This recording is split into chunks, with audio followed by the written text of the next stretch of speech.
Hi everyone, welcome back to our podcast Constructive Conversations, powered by Ark Group. I'm Meghna Gummi, CEO of Ark Group. In this podcast, we deep dive into topics related to the construction, real estate, and infrastructure industries. Today, we have a very esteemed guest with us, Mr. Sandip Patnaik. He was the youngest managing director of JLL India, where he took charge in 2012.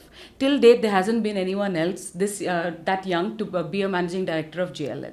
He is also serves as one of the 4 board members of JLL India and TIE. He's an esteemed alumnus of INSEED and plays a very active role in CEO Club India. He is one of the person who's had great experience in the real estate industry for over 2 decades, and he knows the industry inside out. And today we want to discuss some topics related to the real estate industry, and I'm very happy to have our guest today on our podcast. Thank you, Meghna, for inviting me. Thank you. Thank you so much for coming. So this is a very interesting topic for us today. So to start with, so we in the industry know what JLL is, but in general, could you just give us a little explanation about what JLL is and what role that you play in JLL? Because it's a worldwide company, but just so that it's broken down a little more for our audience. Meghna, can you guess what is how long JLL has been around? 60 years, 50, 60 years? Yeah, I'm going to give you the answer which is going to surprise you and surprise all the listeners. It's more than close to 250 years old company. Wow. Started somewhere in 1780s, right? And when I say this, people get shocked. So it's a close to 250-year-old company headquartered in Chicago. It's a Fortune 180 company. We have globally more than 105,000 employees in more than 90 countries. In India, we have been there over last 25 years, and we have 13,000 employees in JLL India. And globally, we do somewhere close to $22 billion turnover. In India, we do around 5,000 crore turnover, and we are the only company who is part of the World Economic Forum Sustainability Board out of all the real estate companies in the world, and that is it.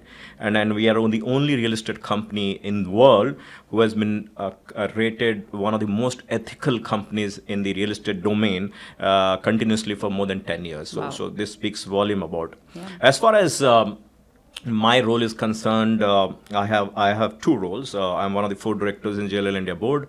And I am the senior managing director heading Andhra and Telangana, and part of the main strategy team in JLL India. I love JLL, and that's why I'm around for 19 years. So I'm going to complete 19 years JLL in few months. Wow.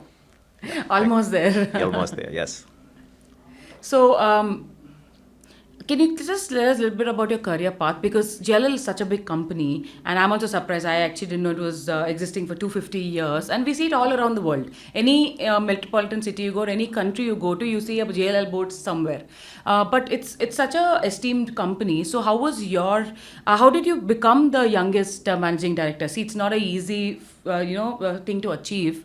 I'm sure that there's a lot of hard work that involved. But what was your career path like? And these 20 years with JLL, how did it shape up your expectation or your perception about real estate?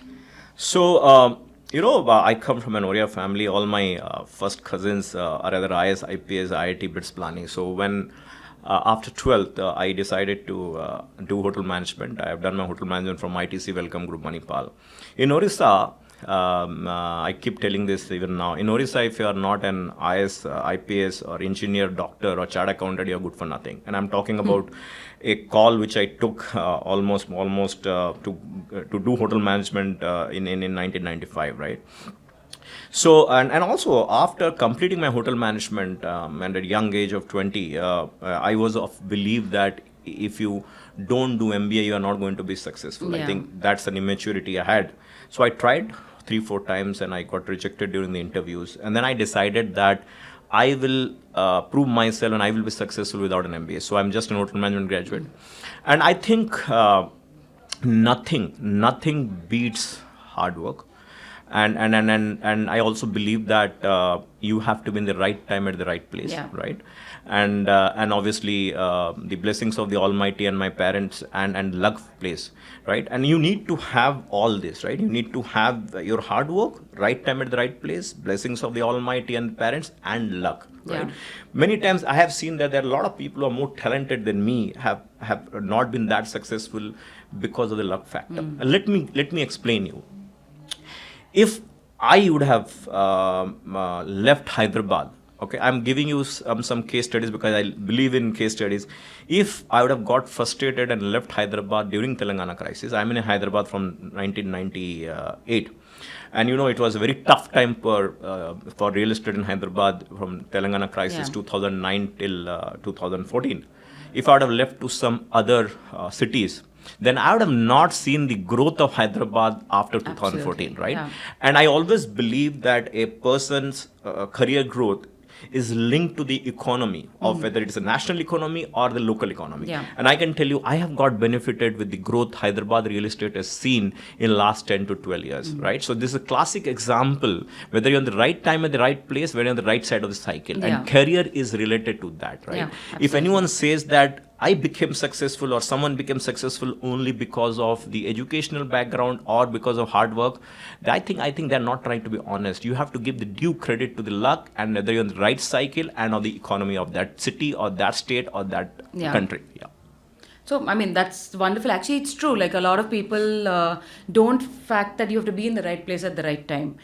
Sometimes, I also truly believe that it's hard work, but luck plays a small role.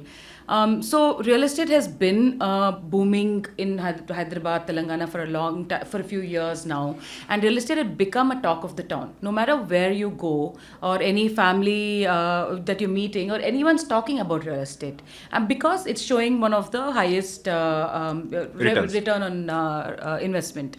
So let's talk about real estate in Hyderabad.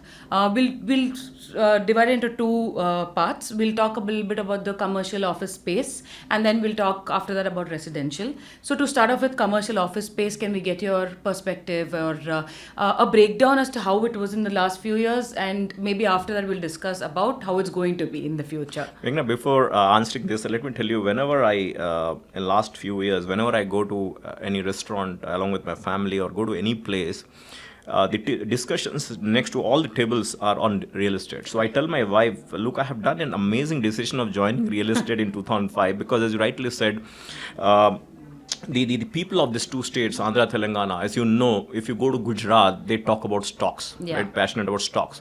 And the people, Telugu people from these two states, Andhra and Telangana, for them, real estate is something which flows in their blood, right? Yeah. And real estate is something which they are passionate about, right? Someone who is an engineer, someone who has nothing to do with real estate, still follows real estate very passionately. Yeah. And that is the reason I'll say, I have seen this, I have done the deep dive of people across all the state, and I can tell you confidently, the way Telugus or the people in the both states are passionate about real estate right from the heart and mind. I don't see that passion in real estate in any other Any state, other right? state, So yeah. this is ingrained in the DNA and the blood, right? Now let's talk about the commercial real estate. And when I started my career in JLL way back in 2005, right, and I can tell you at that point of time the entire 1 year's office absorption, right, was less than, I'm talking quality grade A office space, it was less than hardly 4 to 5 lakh square feet, right? Now this year, and we compared figures from Jan to December 2024, we are going to have one of the best years ever in the history of Hyderabad. Very close to 10 million square feet is going to, between 9 to 10 million square feet is going to leave. See the difference, That's right? wonderful. We are talking of 3 to 5 lakh square feet of grade A office space, and when I joined real estate JLL in 2005 versus a 9 to 10 million square feet of office space. And when I say 9 to 10 million square feet of office space, we are talking mostly grade A office space, right? So this is phenomenal growth, and thanks to the current GCC wave, and we'll also cover the GCC contribution to it. But I always believe that you take the example of last 20, 25 years, whether you talk of Gurgaon, whether you talk of Bangalore, whether you talk of the BKC in Mumbai. Yeah. Office space is key to any city economy. Office space is very important for any real estate because there is direct correlation about once an office space absorption goes up, the residential absorption goes up, Yeah. then mall comes and it create employment, right? Yeah. So Hyderabad, I'll say undoubtedly one of the top two cities in India when it comes to the office space absorption and the belief of multinational company to set up their tax centers or back office in India. In Hyderabad in India, yeah. But then I know COVID has passed, but then there were a couple of years where everything took a hit, whether it was real estate or other sectors as well. But they said that office space and commercial real estate took the biggest hit. So how bad was it, and how well are we bouncing back in terms of that? I'll tell you when the COVID hit March 2020, right, and we are all locked up inside our houses. 2020 and then 21 and again little bit of 2022. Everyone thought that the office story has come to an end. Yeah. It is dead. Let me give an example without naming it. One of the top office developers in India with millions and millions and millions of square feet backed by private equity and that gentleman was so scared, saying that Sandip, we are hearing that the office space is dead and people are not going to come back to office and it is work from home and all. Right? What I'm trying to prove, someone that successful who has built this is one of the top 5 office developer, built millions of square feet across India, was so nervous that he also started believing that there is an end to an office world, right? Many a times we make judgment very fast. Yeah. Okay, we don't have patience to wait for that cycle to end. It is very cyclical, right? But it was very scary. It was very scary, right? But you see how things have changed in 3 years' time. From people talking that office space is dead, commercial real estate is dead, people are not going to come. Now we are going to look at in 2024 in India, and is going to be the best ever year from an office space absorption perspective ever. Close to 65 million square feet Wow. is going to be leased across India, and Hyderabad and Bangalore are going to lead from front out of all this 65 million square feet. 3-4 years back during COVID, we said office space is dead, and Yeah. now we are going to have the best ever year in India from office space, right? So from a North Pole to South Pole situation, Yeah. right? And there's a lot of learning whenever a situation happens, Meghna. I introspect and when I do my analysis, I'll give a classic example. During COVID, okay, the world's best companies, tech companies, whether it is Google, whether it is Facebook, whether it is Amazon, whether it is the services company like TCS, Infosys, Wipro, went overboard to hire thousands and thousands and lakhs of people, right? Yeah. And most of them in India. They said that it is all about digital. It is Yeah. going to, within 2 years, this company's top management has come back and said that we went wrong on our forecast and we have gone wrong on hiring and we have hired much more than what we needed. What is the moral of the story, Meghna, is that world is so dynamic, right? The situations are more dynamic that people are no longer able to predict things beyond 1-2 years, Yeah. right? And you were talking of global companies, and they have on record gone saying that we have hired more during the COVID, right? So making a knee-jerk reaction saying that this asset class is dead, there is no future of this asset class, is a very irresponsible way of Yeah. making judgment and all. I think we have to wait for the right cycle. It is up and down is the part of the life and part of any real estate. We have to wait, and the right time will come, and Yeah. that is my perspective. But in nutshell, in summary, India, the entire world is now looking for India when it comes to office space, and in India, it is Hyderabad is one of the top 2 cities when it comes to office space, right? Yeah. Yeah, I'm very happy to hear that. But from a buyer perspective, if trends are changing so quickly, but there's a point of time where like no one wanted to invest in office space and only wanted to go to residential, because sometimes, like you said, right time, right place. If you invest in the right place, your returns are the best. But when trends are changing so quickly, how can one judge? Because any building takes about 3 to 5 years to complete. So if I want to buy in a particular office building as an investment, or I want to buy in residential, whichever sector I'm looking at, when it's changing so much, how can I predict this, or at least be like, okay, confident with the decision that we're making? So you're asking this question from a consumer perspective, Yes. right? Not from the builder Yeah, perspective. yeah. See, I always say that one has to do the homework, and unfortunately, like stock market, real estate is sentiments over logic. Yeah. Right. Let me repeat: real estate is sentiments over logic. I will request the people who are listening to the podcast, use logic, use rational, use common sense. Just because your neighbor is buying it, you should not buy it. Yeah. Right. So obviously. Buying or selling decision is all depends on that cycle, right? Whether you're entering at the right time and exiting at the right time, Yeah. that is more important.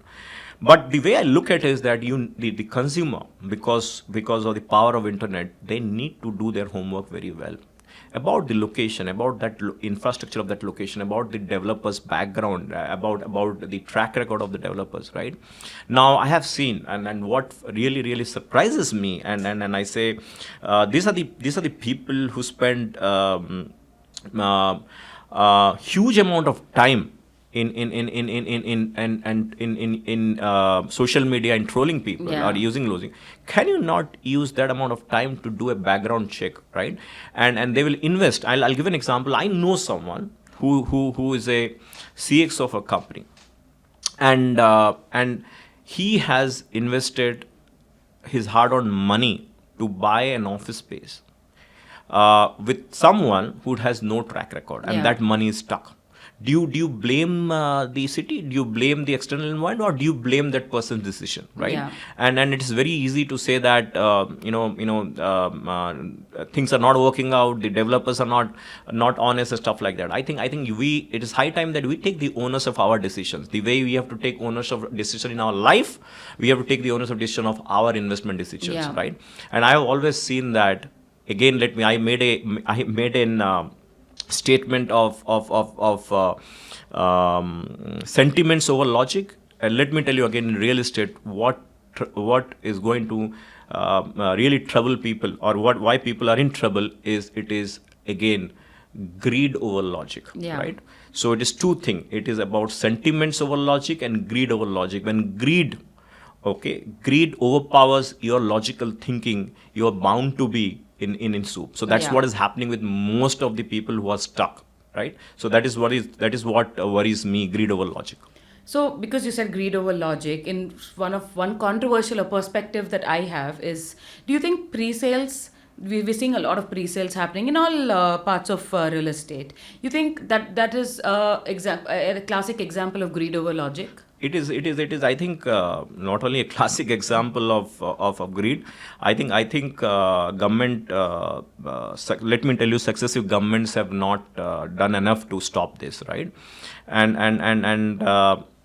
And these pre-sales has created more problems. We have seen this pre-sales creating problem 5-6 years back in and around Noida, Greater Noida, and that same thing has happened, and it's going to happen in Hyderabad also. Whether it is the undivided share of UDS sale, whether it is showing rosy picture and selling at a throwaway price in pre-sales and all, it is illegal. I will request the government, I'll request the RERA body in Hyderabad to take tough actions against those developers who do pre-sales, Yeah. right?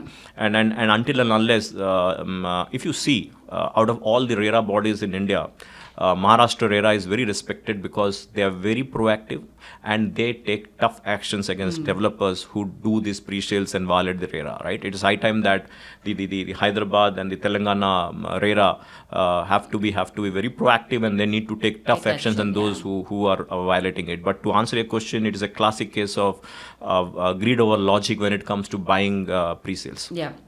So, talking about Hyderabad geography, now we see office spaces are always in the west side, mostly in the west. But do you see it being spread across the city, or a lot of things play a role, whether it's infrastructure or availability of land, etc. But we see growth of office space, commercial, everything at one part of the city and going in that side only. Is there a scope for future development of office spaces in different parts? So I'll give you some stats for it. So when Genpact, it was then called Jekis in 2000, I'll say early 2000, they decided to shift from Cyber Towers to Uppal, Yeah. right, and to create a campus. Their government gave a huge land for Genpact. That everyone thought that office space, Uppal or the eastern Hyderabad will have a substantial share, but did not happen. And successive government tried a lot, right? And what really surprises me is that in spite of having a huge catchment there, some study says that close to 25% of the people who come to work in financial district and high tech city are from that part of Yeah. city, and they take if they are not using metro or before metro, it is 1.5 hours, 1 hour coming and 1.5 2 hours to go back to their home from in the evening time.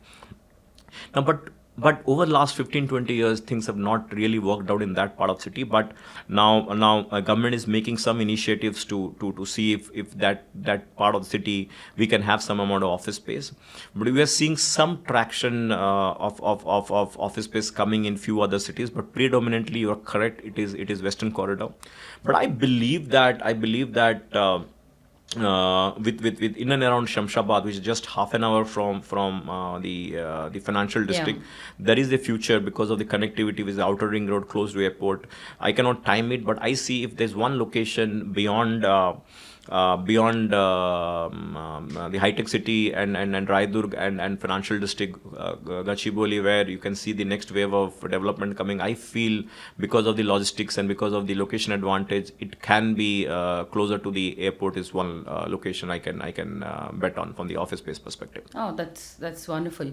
That's right. Actually, even in our office, lots of our colleagues come actually from Uppal and Vanasalipuram. So I'm like, that's a lot of work to come all the way from there to financial district. But we have to do what we have to do.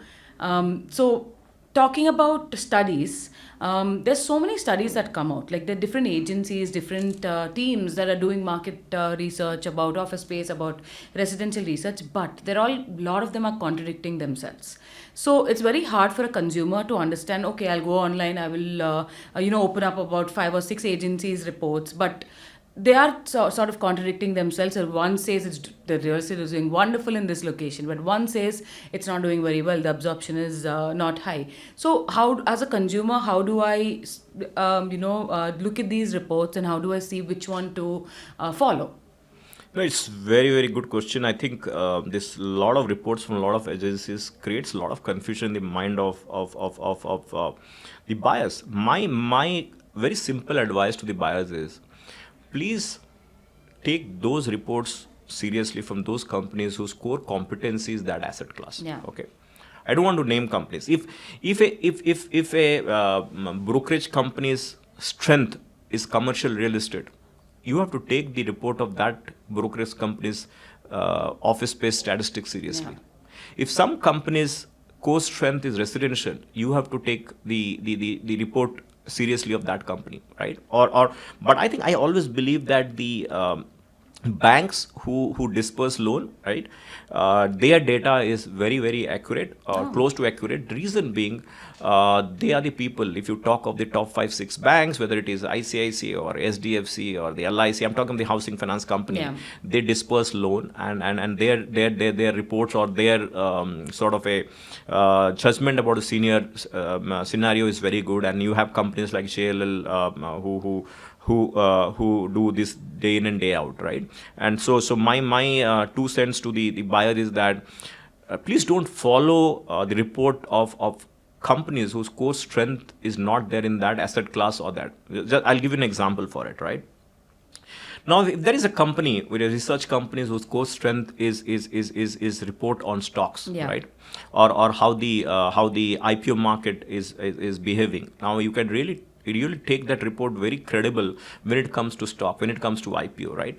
But if that company or that analytical that company, research company, does not have really a great track and background of doing research on real estate, how can you take that research very seriously? Yeah, that is the way I have to look at. I look at as to whenever let's suppose I'm just giving perspective, right? Now, if I have to, I'll give another example to prove it. Right? Let's talk about the if someone asks how is the gold consumption doing in India, the how is the gold prices going to go up, and what is the consumption? Yeah. I have to really believe, or I will really take a report which on the gold by gold loan companies, right? Whether it is Muthoot or whether it is other companies who are getting into gold Yeah. loans. Someone who has nothing to do with gold loans, if they make a statement of something, I will take with a pinch of salt. Yeah. Just want to prove my point as to with the report what you make. Please make sure that you are considering the report from the right companies. Agreed. I totally agree. One other aspect of real estate was when we saw a huge jump in co-living and co-working spaces. There were so many good co-working spaces, WeWork, and so many new ones that came up, and were beautifully done also. For a startup or for someone who's just starting a business, setting up their office in these spaces was really, really nice. But after COVID, again, there were so many that we've seen shut down, and that didn't do well. So, can we expect those also to come back? And is it something that we should encourage? Meghna, uh, during COVID, the way people said that it's a office space is dead, everyone said that co-working or the flex operators or the are dead, right? Yeah. You'll be surprised to know the way that category of that category of asset class, when we call it now flex operators, and now we don't no longer call it as co-working. Um, that segment of real estate, he has grown leaps and bounds. In fact, now we have reached a level where almost anywhere between 10 to 15% of the annual absorption is done through that. Yes, it's really doing well. We work global, right? Everyone gives example of WeWork, and that is something which confuses people. WeWork Global has gone bankrupt, Yeah. but I'll tell you, the WeWork Indian franchisee, which is owned by Embassy now. Embassy is now bought out the WeWork parent share also. They are doing amazingly well, right? They're doing amazingly well. In fact, almost all the national pan-India flex operators, whether it is WeWorks Indian franchisee, whether it is a company like Office and many more, right? And in Hyderabad we have a company called iSprout. All are doing phenomenally well. And there is a company called Table Space, which got huge funding from private equity, and now this asset class has become a very serious asset class for investor to look at, and so during COVID or before COVID, the Fortune 500 companies were not looking at taking space or seat in this co-working / flex operator. Now you talk of Fortune 500 company, Fortune 100 companies, all have taken seats in the flex operators, because they believe in this story of flex operators. Yeah. In fact, companies like like JLL, where we do deals between the flex operators and the tenant, we are doing phenomenally well in that part of the asset class too. So to tell you that that sector is really bounced back, and there is a huge future for this asset class. That's wonderful to know, because I think there's a lot of wrong perception that It's because of the global WeWork going bankrupt. Yeah. Otherwise, Also, this is off topic. Obviously, there are TV shows that have been made showing the bankruptcy of all of these, and as a general perspective, people watch that and they think that's what is happening in the market, and not do much research. So, talking a little bit about real estate, can we dissect a little bit about real estate trends in the last few years? Like you said, obviously, we can't predict things change so quickly, but at least what has happened and what do we think has affected, and how the boom is, and is it going to continue? So, Can we talk a little bit about those? So I will talk about both at a national level and then at a Hyderabad level, right? Uh, I firmly believe that next one decade or next 15 years is a India story. Yeah. Everyone is looking at India, right? And because the stable government we have from last 11 to 11 years at the center, the proactive policies. And real estate is really doing well across India, and thanks to the government policies and stuff. Let me tell you how certain regulatory changes completely changes the landscape of that segment. when demonetization happened, till that time, the mobile wallets or the companies like Paytm or GPay and all hardly had any Yeah. hardly had any business. Now post demonetization, right? The way we use, I don't carry cash now. Everything is through the GPAs of the world, right? Yeah. What I'm trying to say is that one change in the policy or regulatory decision of demonetization completely gave a new breath of life in that, right? Similarly, the government decision that all the data has to be in the country, whereas the other companies had the cloud companies, the companies had their data centers and their data in other countries. Yeah. Now government said no. If it is Indian customer, the data has to be in India. What is created? The data center segment, which was struggling big time, now has become one of the hottest centers. Yeah. Why? They struggled so long, and one decision by the government has completely changed the fortune of that. So many time it is also the regulatory decisions of the government, right? And which changes the fortune of an asset class. Now I'll give you an example of before COVID, obviously after COVID, a lot of things have changed. But before COVID, a lot of asset class was struggling. The co-living was struggling. The data centers were struggling. The senior citizen, elder living was struggling. But all this asset class, we struggled for more than 7 to 10 years. Now there is a new breath. And now it's a new optimism. And all this, now you have got a lot of investors and brokerage company like us. We are seriously looking at this asset class. Yeah. And I feel that, right, this asset class, all the alternative asset class is a huge future in India, and it is there to stay, right? Yeah. And a lot of investors, if you see all this asset class, whether it is data center, whether it is senior living, whether it is co-living, student housing is a very mature asset class in US and many European countries, right? And now it is time of India, right, where this asset class is really going to do well. And this is one thing I'll say that investors need to have a close look at, okay, and beyond their traditional investments in land and housing and all. But yes, India has a huge future for the alternative asset class.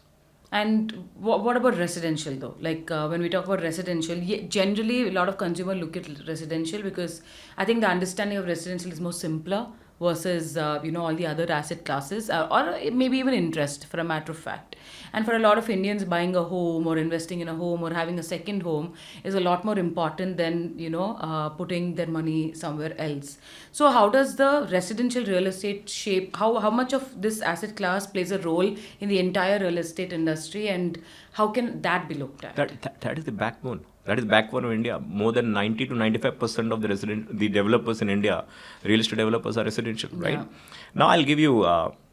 I think you must be knowing that for long, the co-founder of Zerodha, Nikhil Kamath, said that don't buy a house. It does not make investment decisions, and he proved it by comparing it with the rental versus the interest rate what the consumer pays. Now he has bought a house, right?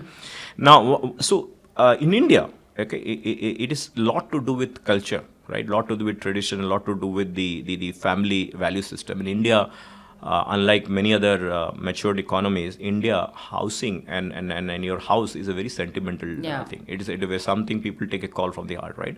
Not necessarily that you are taking call because you want return on investment, right? I always say that your first house, you cannot look at from a return on investment, right? If things happens. It is more a sentimental driven, right? So residential is the backbone, and residential across India is doing phenomenally well, right? And residential in Hyderabad, right? And last few months we have seen some flip, but I believe that the residential story is there to stay, and my strong observation and suggestion to the listeners is that residential is an amazing asset class to invest if you are in the right cycle, you are in the right location, right? So only thing is that you have to be very careful with which developer you are going to invest your hard-earned money, right? But yes. So over the years, we've seen that Telangana real estate had a very nice boom, like really nice projects, different kind of projects, and it was doing very well. But there are some positive and negative sentiments or comments going on today, saying that the real estate market is not doing well. We don't know how it's going to do in the next few years, and what is your perspective on that? On lighter note, I keep telling this, the so-called intellectuals, which we call in Hindi Buddhijeevi, have done more harm to the economy and the society than the people who are not intellectual Buddhijeevis. My sincere sort of advice to the listeners and people who want to invest in real estate is that please don't listen to so-called Buddhijeevis, right? I think all these people will make a knee-jerk reaction. Yeah. And real estate is a cyclic. It goes ups and downs. Sometimes the cycle is 3 to 5 years. Sometimes you see a downside for, let's suppose, for 6 months or 1 year, right? Yes, Hyderabad currently, if you see for last few months, the residential take-up has gone down. Yeah. But is anything to worry? Answer is big no. Why it's no big no is Hyderabad as a city has reached a level of maturity that no one can stop its growth. Yeah. It is just a time. It might take 6 months, 3 months, 8 months, and again you will see that Hyderabad real estate is going to rock, right? So it is just a passing phase, and the fundamentals of Hyderabad real estate, Hyderabad economy is so strong that nothing can stop its growth, right? So I'll give you an example also. This is my favorite analysis. A lot of people say whether proactive government is must for the real estate growth. I say most of the time yes, but not 100%. I'll give you an example. Let's talk about Bangalore, right? I don't think from many years Bangalore had proactive government, right? In spite of that, Bangalore real estate always does well. Yeah. Bangalore office space always does well. Why? Because Bangalore's economy, the Bangalore as a city, over the years, the fundamentals are so strong, the talent pool is so strong that it itself propels itself, right? The Bangalore city has reached a maturity level that you even if there is no proactive government, the city grows, right? That's why I said that most of the time proactive government really helps, but not necessarily always, right? So to my listeners of this podcast, don't worry. Hyderabad fundamentals and macro and micro, the stats and the ground level reality is so strong that nothing can stop Hyderabad real estate from the growth. It is just a passing time, and you are going to bounce back again big time. By the way, this year, when talking of 2024, as I told earlier in this podcast, that Hyderabad is going to see almost 10 million square feet of office space absorption, right? And which is just wow. And in terms of the million square feet, generally Indians are not used to the million square feet; we are used to lakhs. Yeah. So just to give a perspective for people to just crunch this number, right? 1 million is 10 lakhs, and we are talking of 10 million. So we are talking of 1 crore square feet of office space being leased this year, right? And how can we say that Hyderabad real estate amazing, is not doing well, right? And so I believe that the way things are going, and people in Bangalore and the developers in Bangalore will not like my statement, but I feel that it is just a matter of time that Hyderabad real estate and Hyderabad office space absorption and the overall real estate, Hyderabad in few years is going to beat Bangalore on that perspective. That's amazing. But do you think diversity plays a role in stabilizing a real estate market, where we see a lot of absorption, but obviously we have people from all over coming and settling in different cities. So you think diversity also plays a major role in how the real estate of that city is shaped up, or the architecture of the city is shaped up? 100%. There is no second thoughts about it. If you see Bangalore, it's a very cosmopolitan city. Yeah. When I've seen that a lot of people who come from northwest east to Hyderabad, they really, after staying 1 to 2 years in Hyderabad, they just fall in love with the city and they say we don't want to go back, right? The reason with this Hyderabad city, or culturally, the city is very welcoming, right? Whether you talk of weather, whether you talk of the food, whether you talk of the infrastructure, whether you talk of the basic nature of the people, it is where outsiders who have migrated to Hyderabad really love it, right? Yeah. And I always believe that if you have to become a global city, and I think Hyderabad just it is already a global city, but if it has to be the top 10 global cities, it needs to welcome, and it's always been welcoming people from all parts of India. That's why we can call it a true cosmopolitan. But what has happened in last few years is phenomenal, and I'll give an example. My friends who come from US or Europe, or someone from Delhi, Bombay, who has not visited Hyderabad, the moment they come to Hyderabad and see the nightlife, see the restaurants, see the lounges, see the infrastructure, they are just shocked, saying that we never thought Hyderabad is so amazingly good. Yeah. Right? And they say it's better than Bombay, it's better than Delhi, right? And it is just, I think let me tell you, I think Hyderabad needs much better marketing as a product. If we consider Hyderabad as a city, as a product, Yeah. we need better marketing for the city, right? And I'm telling you, I was recently with one of the Fortune 50 companies who are looking for office space in Hyderabad. Seeing what is Hyderabad's infrastructure, the social infrastructure, we talk of the restaurant, quality of the food, and in and around high tech city Raidurg, and the quality of office space. He made a statement, Sandip.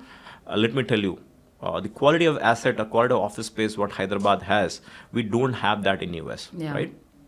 So what I'm trying to say is that if Indians who are staying in Bombay, Delhi, who have not seen Hyderabad, and they're coming to Hyderabad after 3-4 years, not that they're coming to Hyderabad after 10 years, are just They'll be amazed, shocked right? with the change and the development. Yeah. So I think what we need, right? What we need. On a lighter note, I think government of Telangana needs to hire me to create Market. a more positive marketing. And what really upsets me and frustrates me is the negativity what has happened in last 3-4 months, Yeah. right? Whether it is about Hydra, whether it is about yet, and the way I'll see is that, well, it is yes, there can be some downside rated, but how can all these incidents, right, completely kill the sentiments or the logic? And that's why I've told you that it is sentiments over logic. Yeah. I will say people, I'll say real estate developers, I'll say landlord, I'll say investors, and I'll say common people. Please use logic and rational over sentiments. Don't make your decisions, or don't bring negativity in your mind because what you read in the newspaper, or see in the news channels, Yeah. and all, right? Yeah. So that's what I have to say. So I know you already mentioned about how Hyderabad's come to a maturity level where political governance doesn't make a big difference, but we are seeing some sort of change, right? Whenever a government changes from one party to the other, there is always a change. But that, do you think that should affect people negatively, positively, or what is the perspective on political governance and the impact that has on real estate? I'll give you an example. When TRS came to the power in 2014, and they came to power in 2014 April, or I think somewhere between April and July, for 1 year, right? Nothing happened, Yeah. right? Because there are a lot of negativity, and at that point of time, we're talking of Andhrites versus Telangana and stuff like Yeah. that. But things started picking after 1 year, right? And I am giving this example. Is it right on the part of the media, the newspaper, or people, so-called intellectuals and buddhijeevi, to make a judgment about a government in 10 to 12 months time? Yeah. That is point number one. I'll say have patience. Point number two, everyone knows that the amount of money real estate and real estate related infrastructure gives to the state exchequer. And Hyderabad, if I am right, gives 60% of the total revenue of the Telangana state. Yeah. Why will state do something to kill its own revenue? It is a common Absolutely, sense. And we have got a chief minister, Mr. Revant Reddy, who is an ex-real estate guy, right? And he understands real estate more than you and me, Yeah, right? absolutely. Right? I'll only request people have patience, and I have full faith. I have full faith on the government, and it is a matter of time. And I'm telling you, it's just a matter of few years that Hyderabad, which is now the second highest in office absorption, is going to beat Bangalore. So that's right. I mean, sentiments of people and government changes. There's always a way to look at it, but otherwise. How do you think the real estate market will shape up in the future, in the next 5 years at least in Hyderabad, because of the office absorption? Thank God, Meghna, you asked me just for 5 years and not for 10 years or 20 years, because you know what, the world is so dynamic. It changes in every 2 years, 3 years. So it will be very difficult to forecast what is going to happen after 10 years or 15 years. In Yeah. fact, I was just reading an article. In Wall Street Journal somewhere. I think the what economists and what businessmen have to worry more than the macro and microeconomics is the geopolitical issues. Yeah. Right, what is happening in Israel, what is happening in Russia, because at the end of the day, the wars of this century is going to determine the economy. So the geopolitical threat is much more to be concerned about than the macro. That is something I want to tell you. For next 5 years, let me tell you that I'm in Hyderabad for the last 25 years, and I'm a very passionate. I'm not a Telugu, but I'm a very passionate Hyderabadi, and I can tell you that I believe in rational logic more than sentiments. Yeah. I can tell you this: the way everyone says in the world that it is the next decade or next 15 years belongs to India, and I can tell you with all confidence that next 15 years, 10 years, 20 years, out of all the cities in India, the city where you can bet, the best city from everything, the best city to live, best city from an infrastructure perspective, best city to invest, best city from a social infrastructure is Hyderabad and going to be Hyderabad. Absolutely, I'm not trying to play to the gallery now that I'm in the podcast, but this is I am talking with full confidence with all rational logic that this is not the Hyderabad currently is the Hyderabad of 2012, 13, 14. Yeah. Hyderabad has moved on, and a very very strong fundamentals for the city, and now nothing can stop Hyderabad to grow. Right, that's my topic. That's amazing. So I'm sure you get asked that this a lot, being in the industry, saying where do I invest? Where is the next? I'm sure a lot of people come up to you and say, can you please suggest or advise me where I should invest next in, or which part of Hyderabad is going to be the next booming or next developing area. So can we talk something about that? Where are we seeing that the growth pockets are going to happen? Or at least we're predicting that these are the places that have a good future. See, so when someone asked this question, I ask because I need to know, because every investors have different. I think to answer this question, and if someone comes to me and I ask a couple of questions to him to answer him. First, which asset class he wants to invest. Second, what is the holding time and why he's buying. Is he or she is buying for staying purpose or for investor? Yeah. Because the answer to that query depends on what is the objective of investment, right? If someone is investing as his first house, my answer to that query will be very different if someone is investing for return on investment, Yeah. ROI, if it Yeah. is second and third eyes, right? But just keeping that aside, I think Shamshabad, in and around Shamshabad, that is south of Hyderabad, whether it is the Srisailam road or in and around the airport road, is something which people can really bet on the long term. And obviously with Honorable CM Revanth Reddy Garu's decision to create a fourth city there, and a lot of thrust by the present government there. So that is one location people can really believe and invest money in whether it is land, whether it is villas, whether it is apartments in future. I have a huge confidence. And please see, it is just 30 minutes to max 35 minutes by outer ring road to reach that part of the Yeah. city, right? So amazing outer ring road network makes that location ideal location, and on top of that, the government decision to promote that part of the city. Yeah, that's great. So generally, what return on investment can a person expect in real estate? See, I understand that it always changes and there's no fixed number that we can do, but there are expectations of people. They think that double, triple, but on a normal note. In a general sense, what is the return on investment that a person who invests in real estate can expect? So I'm a little scared of answering this question because what post COVID, people who have invested in COVID and the amount of returns they have got, and let me tell you, that is an outlier. That Yeah. will not happen. That will happen once in 15 years or once 20 years. And land prices have gone up in 2 to 3 times in last 3 to 4 years. And Yeah. that is outlier. And if people who have invested money and have got that returns 3x, 4x in short period, and if you tell them that the if you see the globally, right, and a return, if you see, let's talk about what is the closest thing. There was I was reading an article where almost 49 to 50% of investments or Indians who have invest are into real estate, right? And equity market is only 3.5 to 4%, and fixed deposits somewhere into 6 to 8%. So 49.5% is in real estate, right? Now, if you look at, as I told you, what the returns, whether it is land investment or a couple of other asset classes, what people in the states have seen in last 2 to 4 years is outlier. Yeah. It happens once in 15, 20 years. So my sort of advice to the listener is that please don't go by that track record. And my answer to your query will be, if someone is getting almost, I'll say, if the capital values, if you do a global study and if you see the last 30 years of real estate cycle, the prices in a year and year, the prices goes up in a stable economy anywhere.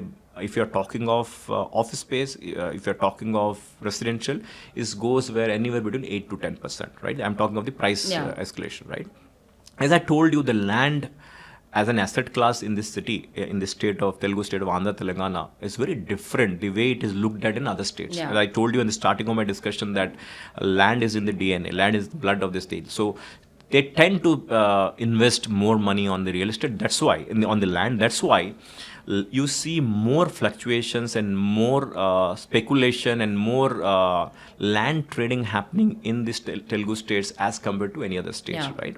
So if I keep aside land, right, and if I talk about residential and you talk about office space and other asset class, I think if someone is getting an year-on-year capital increase, capital appreciation of 8 to 10%, it is good. But if you see best of the and always when an investor who has to invest money in real estate always compares it returns from the equity market. In the equity market, generally, right, if you are getting around 12 to 14% post tax is considered to be a decent return, right? And you have to real estate somewhere. As someone says, why do I invest in real estate if I'm getting 12 to 14% as a return on an annual basis, right? But I'll say that if general increment year on year is 8 to 10% on capital appreciation, but if you get 10 to 14%, you should feel very, very good and lucky about it. But again, I'm telling you is that the way people have seen the land appreciation in last 3 to 4 years, and it's an outlier, it has spoiled the basic fundamentals of real estate investment. And people think that it will happen every year because it happened in the last 4 years. It will not happen. We also have so many people come up to us and said, oh, my friend invested during COVID and now it's he bought it for 1 crore, sold it for 4 crores. Can you also suggest a property or the area which is going to be that next? It's very hard to say something like this because it like you said, it's an outlier. It's something that's not normal, that kind of appreciation. So 10 to 14% is what I think we should keep in mind. Again I'll repeat, greed over logic. Absolutely. So being in JLL, you've obviously seen all across India, different cities, the trends that are, play a different role in each city. So what do you think, makes Hyderabad stand out? Like in terms of just a trend or a culture or whatever, because each city has its own character. So what is something special about Hyderabad in terms of that? So, after spending 25 years, I can speak for hours and hours together what separates Hyderabad and what's good about Hyderabad. But I think let me tell you some pointers. First, the city is very welcoming. The people are very welcoming. Irrespective whether you're from south, north, east, it is very welcoming. Second, except the 2 months of summer, the weather is very, very pleasing. Weather is unlike many places where the humidity is very high, right? Third, the variety of food you get, right? So anyone who's coming from any part of the city, he gets the food he wants, right? So it's not a challenge. 4, the infrastructure, right? 5, the job opportunities and the talent pool available. But what has really changed in last 4 5 years is the social infrastructure. Yeah. Social infrastructure is very key for a city to develop and very key for corporates to come up. Yeah. Whether we talk of restaurants, whether we talk of cafes, whether we talk of restaurant and lounges, whether we talk of hotels and stuff like that. Now this city of Hyderabad has gone a sea change when it comes to the social life, social infrastructure in the last 4 years. And as I told you, people from Bangalore, Bombay, Delhi, when they come and see the social infrastructure, they are shocked. And they say, they fail to believe that the sizes of the restaurant and the interiors, the quality of the food and all. So what has really changed in the last 4 years in Hyderabad is the quality of social infrastructure. Yeah. Yes, because of the land prices, we really don't have good amount of 5-star hotels, right? And I think government should come out with some plan, or we need to find out a mechanism where we have much more 5-star hotels in Hyderabad, which will really complement the entire social infrastructure. So we've also seen in the last few years, we've also seen a change in trend in terms of the sizes of apartments or size of office spaces that people are looking at. People are looking at more luxury. We never even imagined a few years ago that a 10,000 square feet apartment or a 15,000 square feet apartment would be a thing to even buy. But with the prices increasing and the land price increasing, do you think this is something that's sustainable? I feel when I talk to developers and investors and friends from Bombay, Delhi, and when they hear that Hyderabad, the people want to stay in 8 to 12,000, 8 to 15,000 square feet a house, they get shocked and they fall from their chair, right? It is very unique about Hyderabad, right? See, the way I look at is that whether you talk of villas, whether you talk of the 8 to 15,000 square feet apartments, there is a market in Hyderabad, right? There is a market in Hyderabad because I feel, as compared to most of the state, the inherent wealth of the wealthies and ultra HNIs in the city, in the Telugu states, I'll say is by far the highest amount of ultra HNIs in the city as compared to, I think, next to Bombay or something, right? So there is a market for that. But only my caution is what happened to Lower Parel a few years back, and way back in 2015-16, where people built lakhs and lakhs of square feet of ultra luxury, and then when a bad cycle came, they were caught. The developers were caught.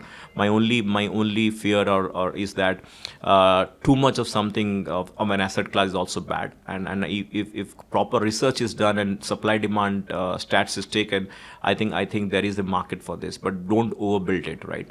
But there is definitely a market for that segment of 8 to 12,000 square feet of apartments. Yeah. So there is this one negative or a rumor going around saying that there is more supply than demand in Hyderabad. So how would you like to address that? Like, is it true that there's more supply than demand? I don't deny that. I don't deny that, and that's why I've told you that developers don't do their research well. They don't look at demand and supply. Yeah. Right. And so now office space, which was going through a tough time during COVID, and there was a lot of office space vacancy and supply in and around financial district Gachibowli. Now see what has happened is last 1 year has changed the cycle. Now there's hardly any space in high-tech city and Raidurang. Yeah. The rentals now have touched close to 85 to 90 rupees plus parking and plus maintenance on the A-grade office space. Yeah. Now there is no office space, hardly any office space in that part of the city. Now the corporate clients are forced to look at in and around financial district, Gachibowli, Kokapet and all. Now, while prices there it's a little low, the vacancies is high, but it's just matter of time, because it's just matter of time, and then I think in next 2 to 3 quarters, 4 quarters, the absorption of office space in that part of the city will go up and the vacancy will down. Again, I'll tell you, it was a cycle. It was last 2 years, it was a tough cycle for developers in that part of the city. Now, next 1 to 2 years, you will see a lot of office space, a lot of corporate taking the position in that micro market, and things will change. It's just a matter of time. So we also noticed that to end it on a more advisory nice note, we see a lot of people who are not taking up a career in real estate. It's very rare, and someone who took it up a couple of decades ago itself. So, what is your advice? Like, the people think that real estate is a very dry subject. It's only about land and selling and buying, but there's so much more that goes into it. So, what is an advice that you want to give someone who is considering a career in real estate? So let me tell you that I think if I thank God, and I'll thank God for one thing for sure, that he made me believe to join real estate way back in 2005. He made me believe to join JLL in 2005, and rest is history. I don't think I would have been successful if I would have joined any other career the way I am now. Things have really changed in last, when I joined real estate and the real estate now is very different. You have got more institutional fundings, you have more foreign capital coming in, Blackstones of the world, Brookfield of the world. When more foreign money comes in, the industry tends to get more disciplined from a financial perspective and compliance perspective. Now we have got very few universities teaching real estate. You have in Amity and you have few more colleges who's teaching MBA in real estate and real estate. I think time has come, and there has to be the local governments and the state governments and the central government needs to encourage entrepreneurs to open more colleges which teaches real estate. Yeah. The awareness of real estate is very minimum when it comes to. And also, if you ask a common man, if you ask a parents of what your son and daughter, they will say, my son and daughter won't want to become a software engineer because you have too many colleges. So the awareness level, what lacks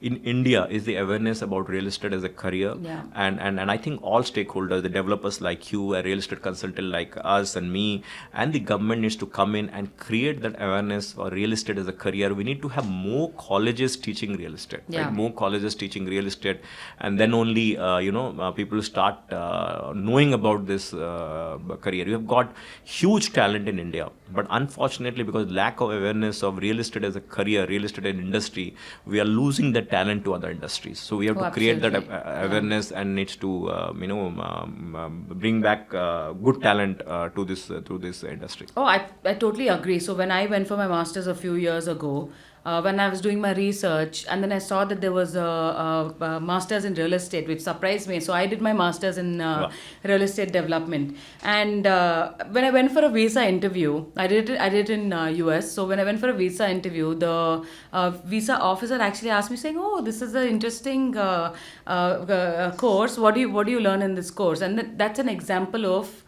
why that people don't know that such a course exists, or there's no awareness that that you could actually pursue a career and do masters in real estate.